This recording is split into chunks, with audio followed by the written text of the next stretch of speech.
শ্রমজীবী মানুষের অধিকার আদায়ের প্রতীক মহান মে দিবস আজ বাংলাদেশসহ বিশ্বের বিভিন্ন দেশে যথাযোগ্য মর্যাদায় দিনটি পালিত হচ্ছে।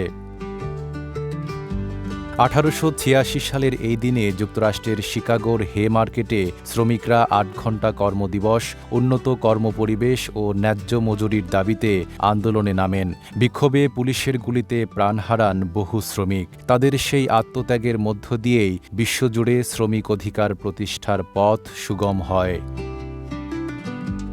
দিবসটি উপলক্ষে রাষ্ট্রপতি মোহাম্মদ শাহাবুদ্দিন ও প্রধানমন্ত্রী তারেক রহমান পৃথক বাণী দিয়েছেন। এবছরের প্রতিপাদ্য নির্ধারণ করা হয়েছে সুস্থ শ্রমিক কর্মঠ হাত, আসবে এবার নবপ্রভাত।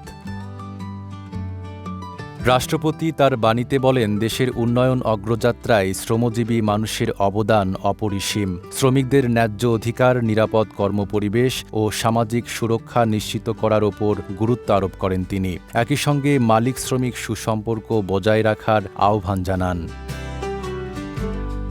প্রধানমন্ত্রী বলেন, শ্রমিকদের জীবনমান উন্নয়নে সরকার প্রতিশ্রুতিবদ্ধ। ন্যায্য মজুরি নিশ্চিত করা এবং নারী পুরুষের সমান মজুরি বাস্তবায়নে কাজ চলছে। প্রবাসী শ্রমিকদের সুরক্ষায় প্রবাসী কার্ড চালুর উদ্যোগের কথাও উল্লেখ করেন তিনি। এদিকে ঢাকায় মহান মে দিবস উপলক্ষে বাংলাদেশ জাতীয়তাবাদী শ্রমিক দল আয়োজিত শ্রমিক সমাবেশে প্রথমবারের মতো বক্তব্য দেবেন প্রধানমন্ত্রী তারেক রহমান।